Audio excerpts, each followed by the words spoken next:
आज के व्लॉग में स्ट्रेस, डिप्रेशन और टेंशन को दूर करने का बहुत ज़बरदस्त और आसान सा वजीफ़ा आपके साथ शेयर करूँगी। मैं भी इसको पढ़ती हूँ, इसलिए मैं आप लोगों के साथ भी शेयर कर रही हूँ और साथ साथ ग्रोसरी की ऑर्गेनाइजेशन करते हैं, स्टार्ट करते हैं व्लॉग। अस्सलामुअलैकुम everyone, this is Sana. Welcome back again. कैसे हैं आप सब? होपफुली आप सब ठीक ठाक होंगे। अल्हम्दुलिल्लाह, अल्लाह ताला के करम से मैं भी ठीक ठाक हूँ। कुछ ग्रोसरी में लेकर आई थी और इसको ऑर्गेनाइज़ करके रख रही हूँ। मंथली ग्रोसरी तो नहीं है ये, मंथ में कुछ चीज़ें ऐसी होती हैं जो जल्दी ख़त्म हो जाती हैं और कुछ ऐसी होती हैं जो 2-3 महीने बाद ख़त्म होती हैं। तो ये मेरी वो चीज़ें थी जो बहुत लेट ख़त्म हुई थी और 3 या 2 महीने के बाद मैं इनको लेकर आई हूँ। ये कॉफ़ी तो मेरी इनफैक्ट 6-7 महीने चली है, क्योंकि वो थोड़ा बड़ा वाला पैक था और ये अब मैं इसलिए छोटा लेकर आई हूँ ताकि जल्दी ख़त्म हो। कॉफ़ी इतनी ज़्यादा पीते नहीं है ना, थोड़ी मैं और मियाँ जी ही पीते हैं और वो भी डेली बेसिस पे नहीं पीते, बस कभी कभी जब दिल करता है तब पी लेते हैं। क्योंकि कॉफ़ी और चाय को अवॉइड ही करना चाहिए। जब इनकी बहुत ज़्यादा आदत पड़ जाती है ना, फिर बंदा इनका यूज़ टू हो जाता है, इतना हैबिचुअल हो जाता है कि इनके बगैर रहना मुश्किल होता है। तो इसलिए मैं इसकी इतनी ज़्यादा आदत नहीं डालती खुद को। और वैसे भी जब कॉफ़ी मैं बनाती हूँ ना तो माइल्ड सी बनाती हूँ, इतनी ज़्यादा स्ट्रॉन्ग नहीं रखती। अच्छा जी, ग्रॉसरी ऑर्गेनाइजेशन के साथ साथ ना आज के टॉपिक की तरफ आते हैं, जो कि डिप्रेशन, स्ट्रेस और टेंशन को दूर करने के हवाले से है। तो बहुत आसान और ऑथेंटिक वजीफ़ा आपके साथ शेयर करूँगी। मैं आप लोगों के साथ 3 वजीफ़े शेयर करूँगी और तीनों बहुत आसान हैं और बहुत ऑथेंटिक हैं। एक तो जो बहुत आसान वजीफ़ा है वो ये है कि 60 दफ़ा आपने ला हौल शरीफ पढ़नी है। ला हौला वला कुव्वता इल्ला बिल्लाहिल अलीय्यिल अज़ीम, ये आपने 60 दफ़ा पढ़ना है और इसको पानी के ऊपर दम करके आपने जो भी मरीज़ है उसे पिला देना है। या अगर आप खुद इस चीज़ से सफ़र कर रहे हैं, किसी किस्म की टेंशन है, स्ट्रेस है, एंजाइटी है आपको, तो आप ये पानी के ऊपर 60 टाइम्स पढ़ें और पानी पे दम करके वो पानी को आप पी लें। और ये आपने डेली बेसिस पे करना है। आजकल बहुत ही कॉमन ऐसे न्यूरोलॉजिकल डिसऑर्डर्स हैं, डिजीज़ेज़ हैं जो आम लोगों को भी हो जाती हैं। घरेलू औरतें जो घर पे बैठी हुई हैं, उन्हें पता नहीं होता कि वो किस चीज़ से डिप्रेस हो रही होती हैं, लेकिन एक्चुअली उन्हें डिप्रेशन होता है।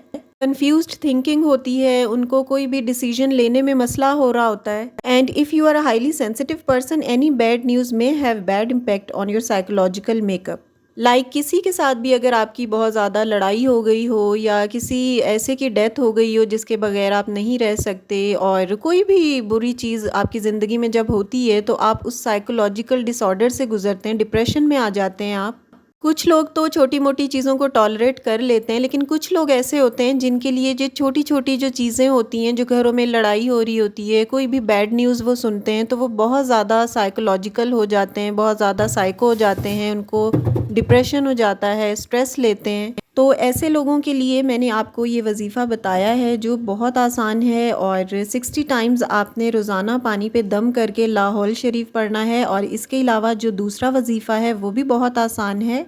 वो ये है कि पूरी आयतल कुर्सी और सूरह फातिहा ये मुकम्मल पढ़कर आपने पानी पे दम कर देना है। और जो भी डिप्रेस्ड मरीज़ है या अगर आप खुद पीना चाहते हैं तो वो पानी आप पी लें, और ये भी आपने डेली बेसिस पे करना है। और अगर आप इन न्यूरोलॉजिकल डिसऑर्डर से सफ़र कर रहे हैं तो अगर किसी साइकेट्रिस्ट को या साइकोलॉजिस्ट को आप दिखाना चाहते हैं तो आप ज़रूर दिखाएं, क्योंकि हमारे मुआशरे में ये समझा जाता है कि ये पागलों के डॉक्टर हैं और इनके पास जाना कोई अच्छी बात नहीं है। ऐसा कुछ भी नहीं होता। ये डॉक्टर्स जो हैं आपकी काउंसलिंग करते हैं और आपको इन डिसऑर्डर से, जो न्यूरोलॉजिकल डिसऑर्डर्स हैं, आपके जो दिमागी अमराज हैं, इनसे निकालने की पूरी कोशिश करते हैं और आप काफ़ी हद तक बेटर भी हो जाते हैं। साइकेट्रिस्ट जो होते हैं वो दवाई से इलाज करते हैं और जो साइकोलॉजिस्ट होते हैं वो काउंसलिंग करते हैं।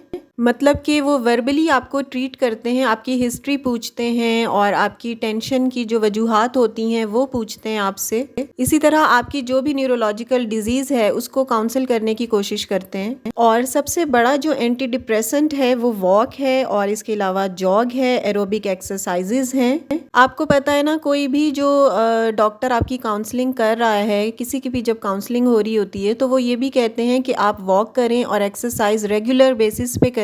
वॉक और जॉग जो है वो बहुत बड़ा स्ट्रेस रिलीवर भी है और एंटी डिप्रेसेंट भी है। जब आप वॉक या एक्सरसाइज डेली बेसिस पे कर रहे होते हैं तो आपका ब्लड सर्कुलेशन अच्छा होता है, मेटाबॉलिज्म आपका बूस्ट करता है, आपकी डाइजेशन अच्छी होती है। और डायबिटीज़ के जो पेशेंट्स हैं उनके लिए भी ये बहुत अच्छा होता है एक्सरसाइज और वॉक। और दूसरी चीज़ ये है कि जो भी छोटी-मोटी बातें घरों में होती हैं, उनको ज़्यादा आप सर पे सवार ना किया करें, बस बात को आई गई किया करें, उसको ज़्यादा सोचेंगे जितना ज़्यादा उतना आप डिप्रेस होंगे, उतना ज़्यादा आप स्ट्रेस में जाएँगे। अपना ख़्याल करना सीखें, खुद को टाइम दें, अपना मी टाइम ज़रूर स्पेंड करें डेली बेसिस पे।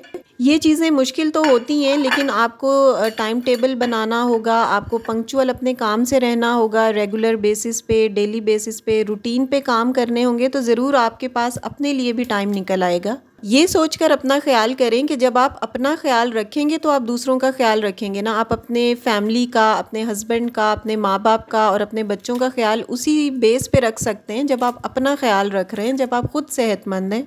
डिप्रेशन, एंजाइटी या फिर जब आप स्ट्रेस की कंडीशन में होते हैं तो एक चीज़ और आपके साथ बहुत ज़्यादा होती है, वो ये होती है कि आप तन्हाई पसंद हो जाते हैं, आइसोलेट रहना चाहते हैं और लोगों से ज़्यादा मेल जोल नहीं रखना चाहते। इसके अलावा मूड स्विंग्स होते हैं इन अ वे कि आपका कुछ खाने को दिल नहीं कर रहा होता, या कुछ मूड ऐसे होते हैं कि बहुत ज़्यादा खाने को दिल करता है, बिंज ईटिंग करने को जी कर रहा होता है। और इसके अलावा ऐसा भी होता है कि आप बहुत ज़्यादा खुश होने लग जाते हैं, या किसी छोटी सी बात पे डिप्रेस हो जाते हैं, या किसी छोटी मामूली सी बात पे आप बहुत ज़्यादा खुश हो जाते हैं।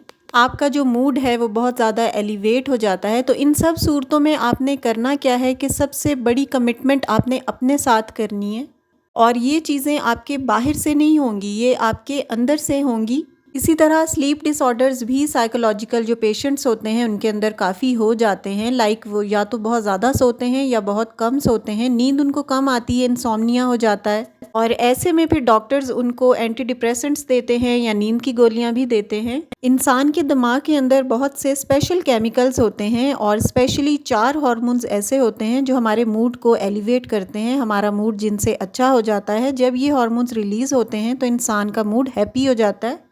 और ये 4 हैप्पी हार्मोन्स कौन से हैं? ऑक्सीटोसिन, डोपामिन, एंडोर्फिन और सेरोटोनिन। और जब ये हार्मोन्स रिलीज़ होते हैं तो इंसान का मूड अच्छा होता है, और जो नफ्सियाती अमराज में मुब्तला होते हैं, जो साइकोलॉजिकल पेशेंट होते हैं, डिप्रेस्ड होते हैं, टेंशन में होते हैं या एंजाइटी की कंडीशन में होते हैं, उनके अंदर ये हार्मोन डिसबैलेंस हो जाते हैं। और इन साइकोलॉजिकल और न्यूरोलॉजिकल डिसऑर्डर्स को डिफरेंट तरीक़ों से क्योर किया जाता है। जैसे कि मैंने आपको पीछे भी बताया था कि साइकोलॉजिस्ट होते हैं और साइकेट्रिस्ट होते हैं जो डिफरेंट तरीक़ों से इनको क्योर करते हैं। इसके अलावा कुछ चीज़ें ऐसी हैं जिनके ऊपर हम खुद से इम्प्लीमेंट करके अपने स्ट्रेस को कम कर सकते हैं। लाइक एक्सरसाइज बहुत ज़बरदस्त डी स्ट्रेसर है। Like during exercise we inhale fresh oxygen, जिसकी वजह से हमारा मूड अच्छा हो जाता है। इसके अलावा अपनी डाइट को बहुत अच्छा रखें, जंक चीज़ें ना खाएं, ऐसी चीज़ें खाएं जिसमें ओमेगा 3 फैटी एसिड्स होते हैं, लाइक फ़िश में होते हैं और नट्स में भी होते हैं। हैंडफुल नट्स डेली बेसिस पे इनटेक करें। तो ये सारी वो चीज़ें हैं जिन पर इम्प्लीमेंट करके और जिनको रेगुलर बेसिस पे करके आप ख़ुद को सेहतमंद रख सकते हैं और स्ट्रेस फ्री रख सकते हैं। और इन सब चीज़ों के साथ साथ जो मैंने आपको वज़ाइफ बताए हैं ये भी ज़रूर पढ़ें। और साथ ही एक लास्ट वजीफ़ा जो बहुत आसान है वो भी आपके साथ शेयर करती हूँ। जब भी आपको डिप्रेशन फ़ील हो, स्ट्रेस में हो आप, या फिर एंजाइटी फ़ील हो, तब आप सूरह इखलास, सूरह फलक और सूरह नास दम करके पानी पे रखें और पी लें। और इसके अलावा 2 बहुत आसान वजीफ़े मैं आपको बिल्कुल स्टार्टिंग में बता चुकी हूँ, जिनमें से एक ला हौल शरीफ है, वो आपको पूरी पढ़ के 60 दफ़ा पानी पे दम करके पीना है। ये किसी भी किस्म के साइकोलॉजिकल डिसऑर्डर में आप ये यूज़ कर सकते हैं। खुद भी पढ़ें और दूसरों को भी, जो भी आपको इस किस्म के कोई पेशेंट्स नज़र आते हैं उनसे भी ये शेयर करें। और आप भी जब भी जिस किसी किस्म के भी स्ट्रेस में हों तो आप ये पढ़ के पानी पे दम करें और उस पानी को पी लें, तो आप इंशाल्लाह रिलैक्स फील करेंगे। नेक्स्ट वीडियो में मिलती हूँ। अल्लाह हाफिज़, टेक केयर।